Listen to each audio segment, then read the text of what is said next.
Je dois vous faire un aveu. J'ai toujours été quelqu'un de curieux et je me suis toujours intéressé au vécu des personnes qui m'entouraient. Cela me permettait de mieux les connaître et de les découvrir, ce qui, j'en suis sûr, est un réflexe généreux. S'intéresser aux autres facilite les relations avec ceux-ci. En créant, en 2018, le podcast natif Les Interviews d'Eric Cooper, j'avais le projet de partager avec tous et toutes le voyage que je faisais en découvrant la vie et les réalisations des personnes qui, à mon micro, racontaient une histoire, leur parcours de vie ou leur création. C'est sur le ton d'une simple conversation que se déroulent les interviews d'Eric Cooper. Le décor est simple, la terrasse d'un café, un musée, un parc, une gare, l'ambiance parfaite pour permettre à la conversation de se dérouler aisément. Le seul témoin de ces mots échangés, c'est le micro qui restituera fidèlement les échanges et les bruits extérieurs. L'auditeur ou l'auditrice n'assiste pas à cette conversation, mais si il ou elle ferme les yeux, il ou elle sera à mes côtés et grâce à son imagination, suivra l'interview pour découvrir de façon virtuelle l'acteur ou l'actrice du podcast qui pourra être une personne connue ou inconnue. J'espère que vous aurez un plaisir certain à écouter ce podcast et que vous vivrez un moment unique et hors du temps grâce à celui-ci. L'acteur du podcast d'aujourd'hui, c'est Nicolas de Potter. Il vient nous parler d'un livre qu'il a écrit, qui est en fait le fruit de 25 années de travail. Et dans ce livre, il raconte, grâce à la généalogie, l'histoire de sa famille. Alors, tout de suite, Nicolas de Potter, une première question. Est-ce que vous pourriez peut-être vous présenter ? Nicolas de Potter, 66 ans, père de 6 enfants de son mariage et d'une petite dernière de sa nouvelle union. Je suis diplômé en sciences de la communication, marketing et informatique. Ayant travaillé dans le secteur pharmaceutique, immobilier, la délégation du Québec et autres eurorégions auprès de la Commission européenne durant 37 ans, me voilà devenu un auteur. Alors la généalogie, c'est quoi exactement ? La généalogie est l'étude des familles depuis l'origine, si possible, selon les documents disponibles. Et elle permet, d'après moi, c'est ça qui m'intéresse, de rapprocher les peuples et d'éviter les guerres. Puisque, en traversant les frontières, on devient ami avec sa famille étrangère. Et les familles sont très vastes. Nous descendons tous des Africains. Et les premiers ancêtres connus il y a plusieurs millions d'années étaient des Africains. Et donc les Européens sont des anciens Africains. La généalogie permet d'étudier les familles et de rapprocher les cousins, les cousines, les tantes, les oncles des uns des autres. Et comment est né ce projet sur la généalogie de votre famille ? Alors lorsque j'ai constaté l'exil de certains membres de ma famille, j'étais fort touché par ce qui se passait. Et au fond, il y a eu des périodes de l'histoire comme on connaît maintenant, qui sont douloureuses, et les familles devaient s'exiler. Et quand j'ai vu qu'ils partaient à l'étranger, j'ai décidé de publier quelques opuscules en anglais et de les expédier chez mes amis dans différentes parties du monde. Et ce qui m'a motivé, c'est la première réponse que j'ai reçue d'un cousin des États-Unis qui a réagi. Et là, je me suis dit, je me lance, je fais un bouquin, parce que ça fait tellement plaisir de voir sa famille qui revient vers soi après toutes ces années de séparation. Pourquoi est-ce que vous avez choisi de structurer votre livre autour des cours d'eau ?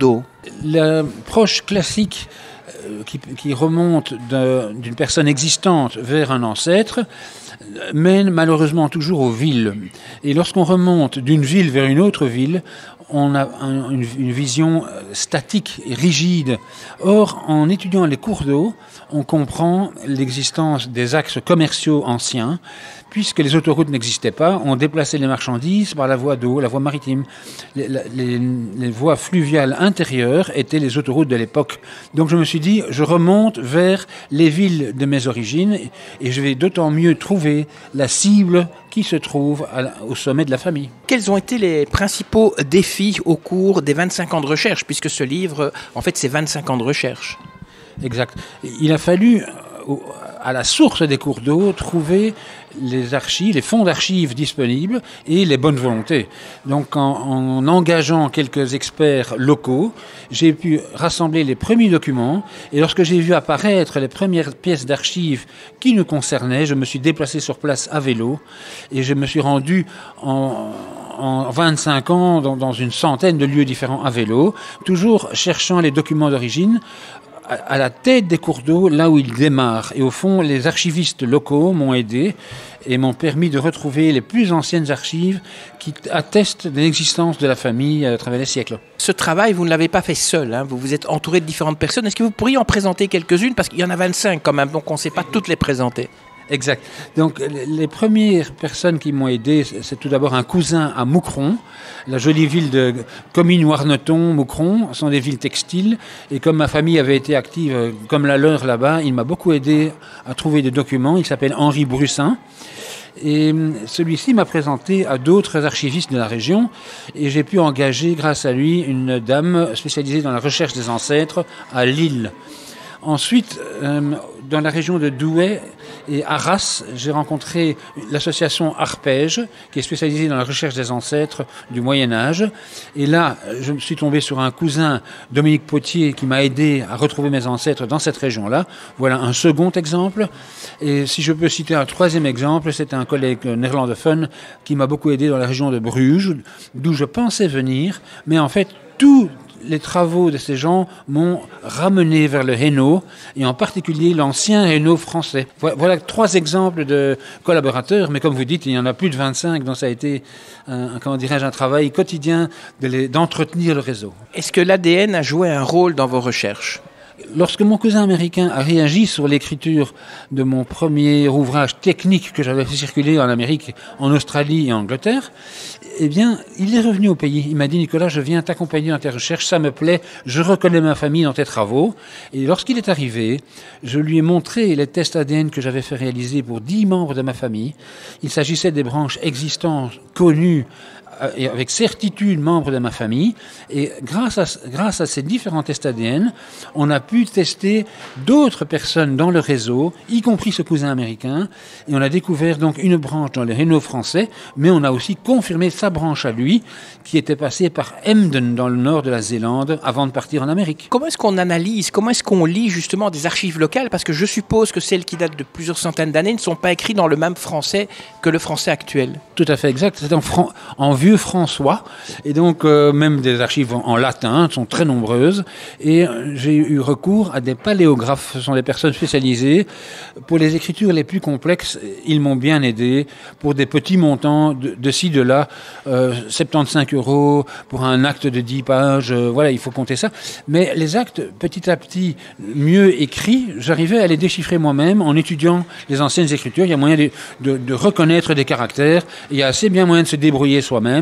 Et lorsqu'il y a un doute, alors on envoie au paléographe qui complète la recherche. Ça dépend des régions, mais il y a des régions où on écrivait très mal parce que ça se passait dans une abbaye, dans le froid, à la lueur d'une chandelle, et les gens parlaient le patois. Donc le vieux François ne comprenait pas le flamand. Et quand il y a un garçon qui venait de Courtrai avec un accent français de Courtrai, ça n'avait rien à voir avec l'accent français. Du coup, les écritures variaient et étaient difficiles à déchiffrer. Et parmi les documents que vous avez découverts, est-ce qu'il y en a un qui vous a marqué ou étonné? Oui, particulièrement le fait que la famille de la Motte avait un tout petit château dans les environs entre Leuze et Frasnes, et ça s'appelle le château des Mottes. Et lorsque j'ai étudié cette famille qui était assez proche géographiquement de la mienne, je suis tombé sur une archive qui mentionnait la visite de Charles Quint. Alors je me disais, comment est-il possible que Charles Quint vienne dans ce qu'on appelle un château, mais qui n'est autre qu'un manoir qui fait 7 mètres de large sur 4 mètres de profondeur? Eh bien, tout simplement, l'écrit disait que toute sa troupe était fatiguée, à tel point qu'ils ont demandé de s'arrêter à cet endroit-là et pas à un autre pour se reposer. Et au fond, c'est vraiment étonnant de voir la simplicité de l'accueil des gens dans les provinces, dans la campagne, quand il fait froid, et qu'on a fait une chevauchée, on s'arrête là où on peut. Et cet écrit m'a touché. Et ensuite, l'aide que j'ai reçue de cette famille pour rechercher mes ancêtres était très efficace. Quelle est l'origine de votre nom Potter et puis Pottereux? Est-ce que c'est la même famille ou bien c'est 2 familles différentes? Vous parlez des écritures, il s'agit bien de 2 écritures différentes pour une seule et même famille. L'écriture Potier est une écriture plutôt du côté du Hainaut français.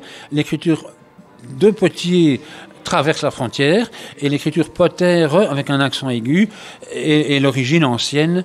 D'ailleurs, le cousin qui est revenu de Zélande et puis d'Amérique est de la branche aînée. Donc son écriture est la plus ancienne, mais il s'agit bien de notre famille. Les écritures ont varié à travers les siècles, et même les épouses s'appelaient Potières, et on a trouvé toutes sortes d'orthographes comme Potteré, par exemple, pour la même famille qui est la nôtre. Les transcripteurs, ce qu'on appelle les scribes, n'arrivaient pas toujours à bien rédiger selon l'accent des gens. Est-ce que les autres membres de votre famille partagent votre passion pour la généalogie? Assez peu. C'est au départ un peu ardu, un peu rébarbatif, mais ceux qui s'y intéressent assez curieusement sont les jeunes. Parce que les nouvelles technologies, les techniques qui permettent de communiquer à travers les frontières à différentes personnes dans différents lieux sans se déplacer, intéressent plus les jeunes que les personnes plus âgées, expérimentées. Les personnes plus âgées, expérimentées, s'intéressent à l'analyse profonde d'un acte, là où les jeunes vont chercher la multitude, les contacts, les nouvelles approches, l'intelligence artificielle qui permet de déchiffrer des textes, les réseaux sociaux qui permettent de taguer des images. Et toutes ces techniques intéressent les jeunes, et ça m'a passionné de voir que les jeunes s'intéressent à cette nouvelle matière qui est la généalogie moderne. Donc ce n'est pas la généalogie traditionnelle de l'étude des écrits, mais c'est aussi la généalogie du réseau. Quel métier ou quelle fonction exerçaient les membres de votre famille? Ça, vous avez découvert, puisque votre livre, en fait, couvre une période de 1000 ans, de 1025 à 2025.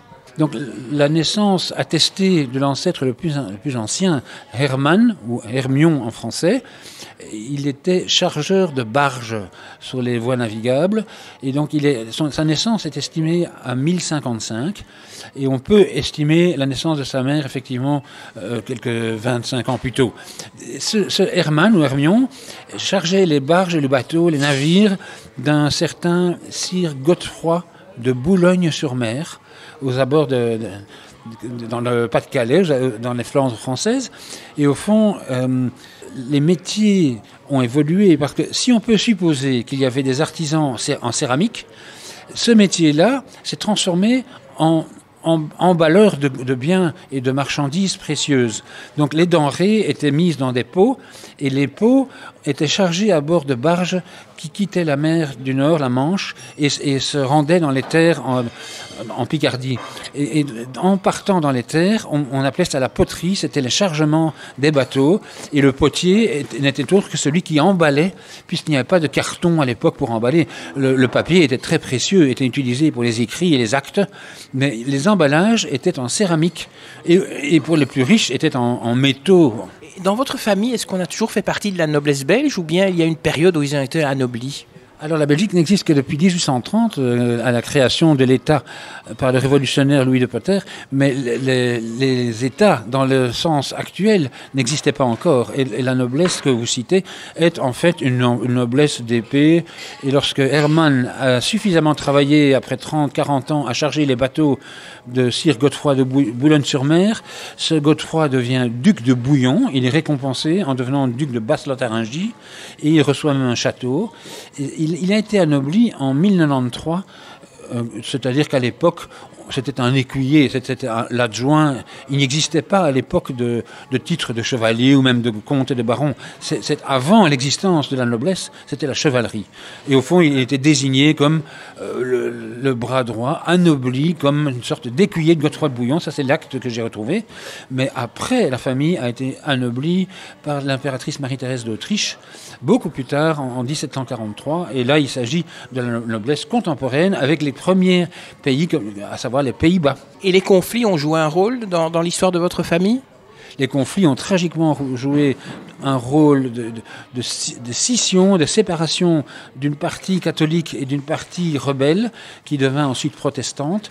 Et au fond, le Cambrésis, ce qu'on appelle le diocèse de Cambrai, était catholique jusqu'à la ville de Cambrai, qui était à la frontière. Et à partir de Cambrai, on arrivait dans la Lorraine, qui était de tendance plutôt protestante. Et c'est là que la famille a été scindée une première fois. Ensuite, la famille a été scindée une seconde fois, lorsqu'on arrive à la limite Flandre et Picardie et Cambrésis. C'est une limite linguistique. Et Liévin de Potter a été décapité à Rennes pour ses croyances religieuses, mais probablement aussi pour sa langue françoise, puisqu'il parlait le français et qu'il était de Lessines. Les collègues flamands ont été les premiers à décapiter, à la demande du duc d'Albe, certaines personnes, et Liévin a été une des malheureuses victimes. Donc effectivement, les conflits, d'abord, je dirais, de type religieux aux alentours de Cambrai, Douai, et ensuite les conflits plutôt d'ordre culturel dans la région de Frasnes et de Rennes. On va parler de deux moines, Jacques et Dominique de Potter. Alors, quelle a été leur contribution à votre livre? Très importante. Les pères Jacques et Dominique m'ont reçu à l'abbaye de Rochefort en l'an 2000. Et lorsque j'ai présenté mon projet, en leur disant le pardon que je cherchais pour nos amis protestants, je crois que la religion protestante est différente. Et voilà, ils l'acceptent, tout le monde l'accepte. J'habite en face d'une église protestante, encore actuellement à Bruxelles. Voilà. Et Jacques et Dominique étaient touchés par ma démarche et m'ont dit, allons-y, nous allons t'aider. Et que lorsque j'ai présenté mon projet, ils m'ont montré une caisse de documents familiaux que j'ai pu étudier. Et à partir de là, je me suis rendu compte que la princesse de Mérode a fait un travail remarquable à Gand. Et je suis parti la rencontrer elle également, et de fil en aiguille, donc ce pied à l'étrier que les pères Jacques et Dominique de Potter m'ont mis le pied à l'étrier, comme on dit, eh bien, ça a été un tremplin pour moi. J'ai rencontré à Rennes le chef des archives du royaume à Rennes, et puis la princesse de Mérode à Gand, et de fil en aiguille, grâce aux documents qu'il y avait dans la fameuse caisse, j'ai pu démarrer mon travail de 25 années. Pour votre travail, il y a des médiévistes qui vous ont aidé, des paléographes et des héraldistes. Avant de vous demander qu'est-ce qu'ils ont fait, j'aimerais bien que vous expliquiez un peu ce que c'est un médiéviste, un paléographe et un héraldiste. Alors le médiéviste est un expert en histoire du Moyen-Âge, et à tel point que c'est une discipline à part entière qu'il enseigne à l'université. Donc lorsqu'il est médiéviste, il est vraiment spécialisé à un point tel qu'il est par exemple expert dans l'histoire des religions. Il y a un expert très connu à Lessines qui m'a aidé, qui est expert en histoire des religions, M. Cotin. Mais il y a un médiéviste qui vient de m'envoyer une postface maintenant de l'université de Rennes.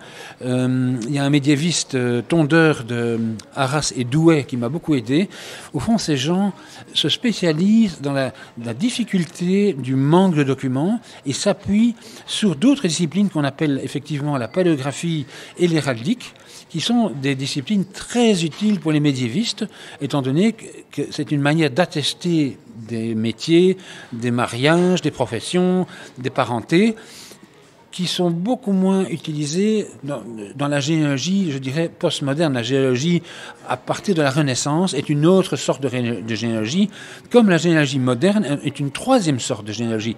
Au fond, la généalogie se divise dans des grandes époques, et chaque époque a sa spécialité et sa technique. Et ils ont joué un rôle important dans votre travail. Oui, les trois médiévistes dont je vous ai parlé ont joué un rôle fondamental pour retrouver les ancêtres de la région Lorraine et Picarde et du Cambrésis. Parce qu'au fond, en France, il s'agissait bien du Moyen-Âge et même du Haut Moyen-Âge. Ils étaient indispensables. Donc la société d'archéologie de Cambrai et la société d'archéologie de Douai et d'Arras m'ont aidé à trouver ces médiévistes, et ces médiévistes se sont penchés sur le cas de notre famille pendant de longs mois et ont rassemblé les précieux documents que j'ai mis dans Généanet, dans ce qu'on appelle les documents médias de Généanet, tandis que les généalogistes sur lesquels je me suis également appuyé, les héraldistes et les paléographes, ceux-là m'ont aidé tout au long de la période.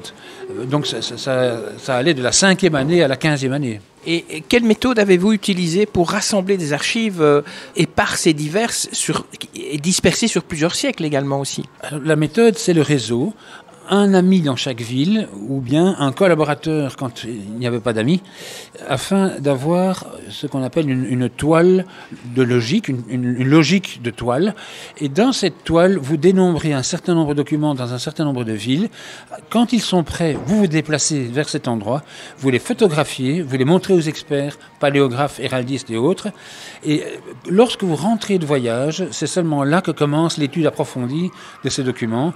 Et la toile sert de point d'appui et de référence. Lorsque vous voulez retomber sur vos pieds, eh bien, vous recontactez les contacts dans les différentes villes du réseau le long des rivières et vous leur demandez les précisions utiles.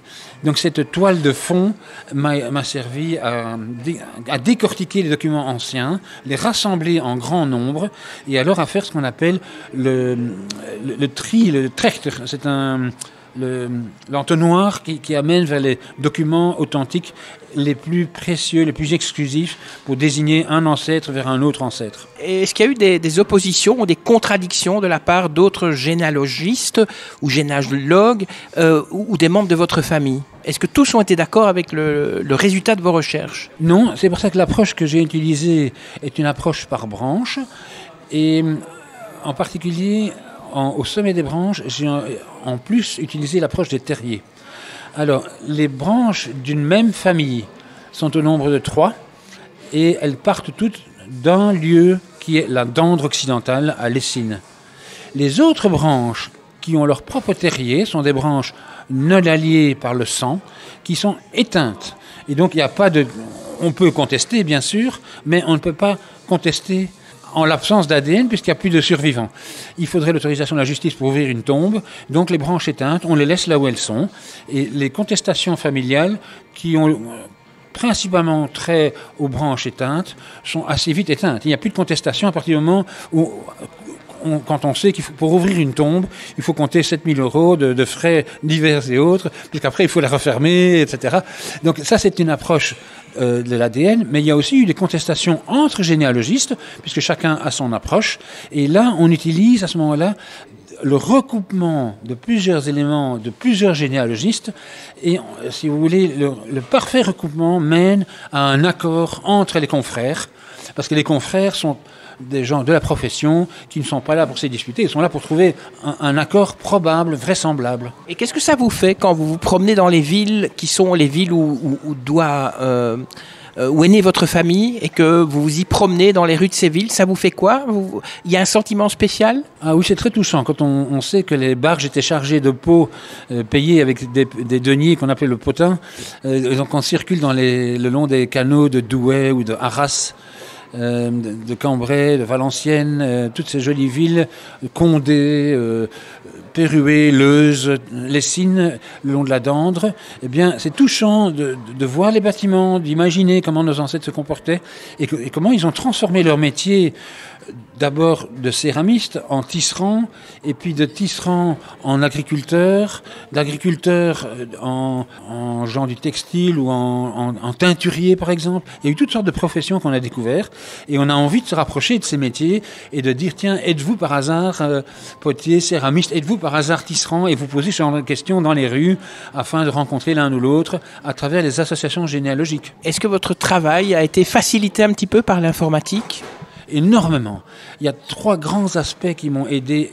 C'est en premier lieu l'opportunité de taguer les gens sur des images et des documents d'archives à travers des réseaux de plusieurs milliers de personnes dans une centaine de villes.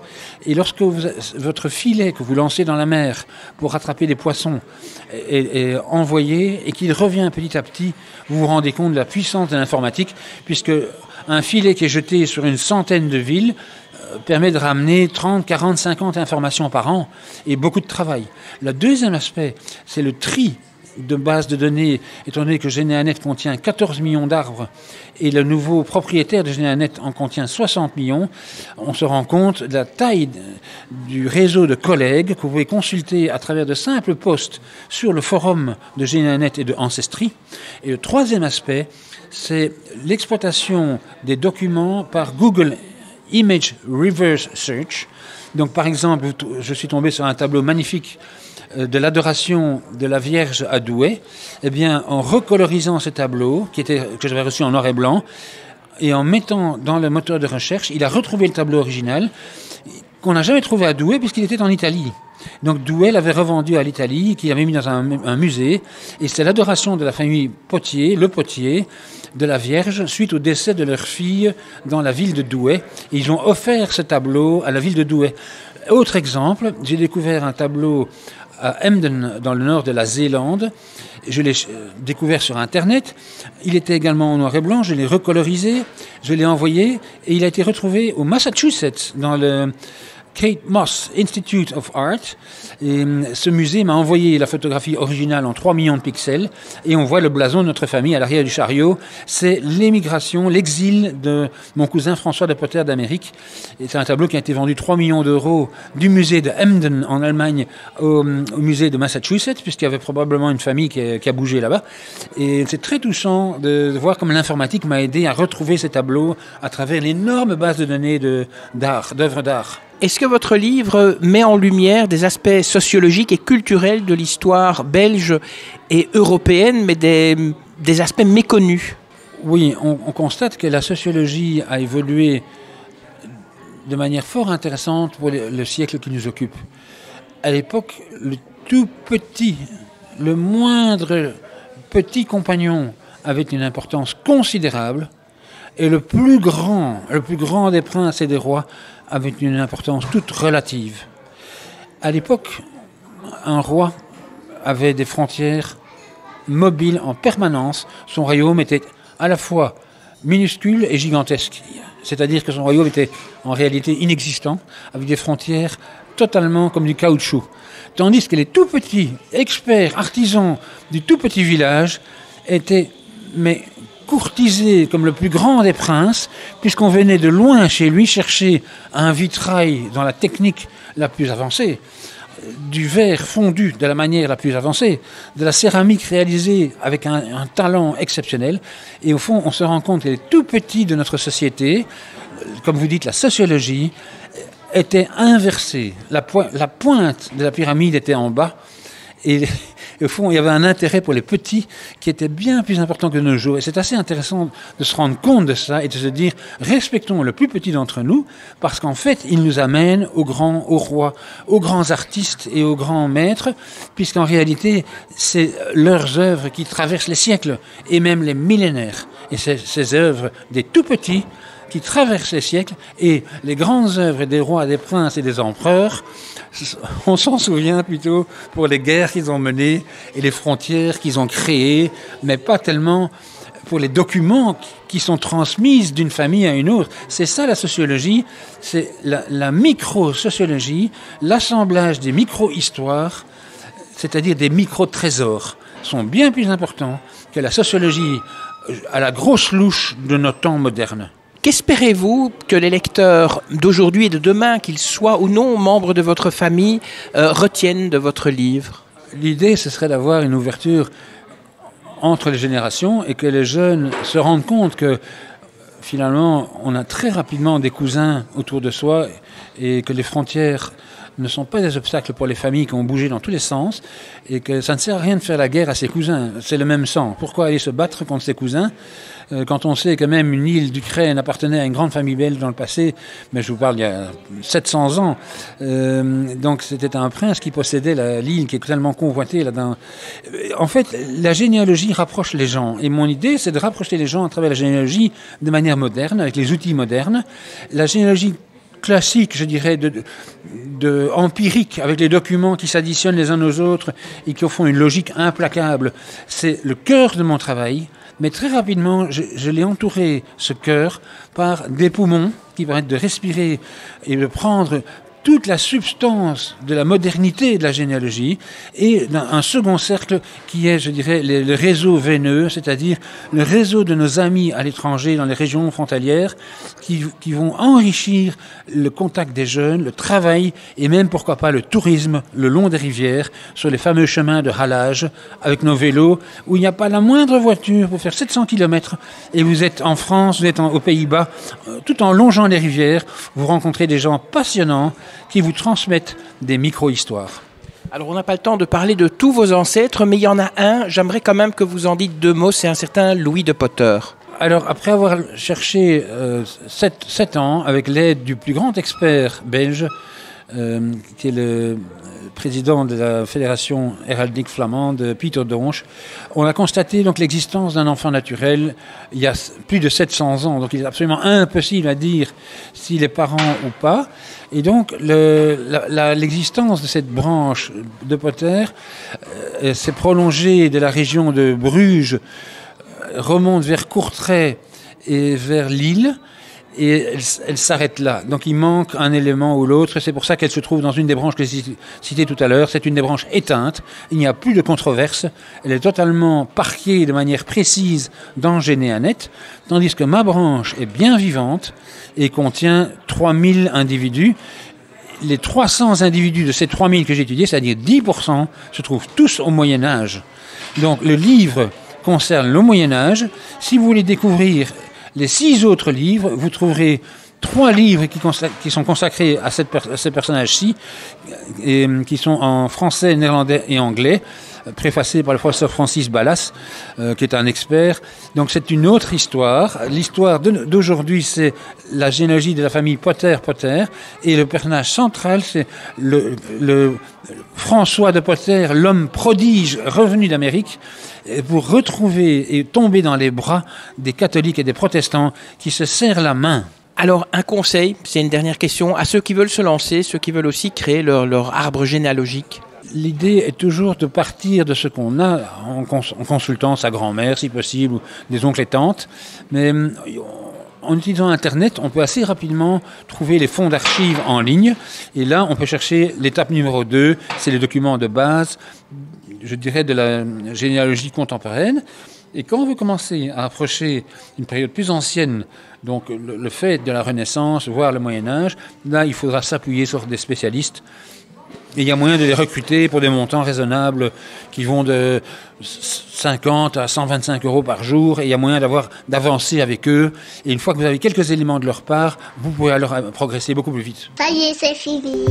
Merci Nicolas de Potter d'avoir répondu à mes questions. Je rappelle le titre de votre ouvrage, Généalogie de la famille de Potter et Pottereux, paru aux éditions Edipro. Et puis maintenant, c'est à vous de jouer, vous qui avez écouté ce podcast. Si vous l'avez aimé, n'oubliez pas de le liker, partagez-le également avec vos amis pour qu'ils puissent eux aussi en profiter et vous laisser un commentaire. N'oubliez pas bien sûr de vous abonner, comme ça vous serez tenu au courant de la publication de la prochaine interview dans le cadre des interviews d'Éric Cooper. Merci de votre écoute et puis comme je vous dis toujours, que la force soit avec vous et avec tous les autres et rendez-vous une prochaine fois pour de nouvelles aventures. Au revoir.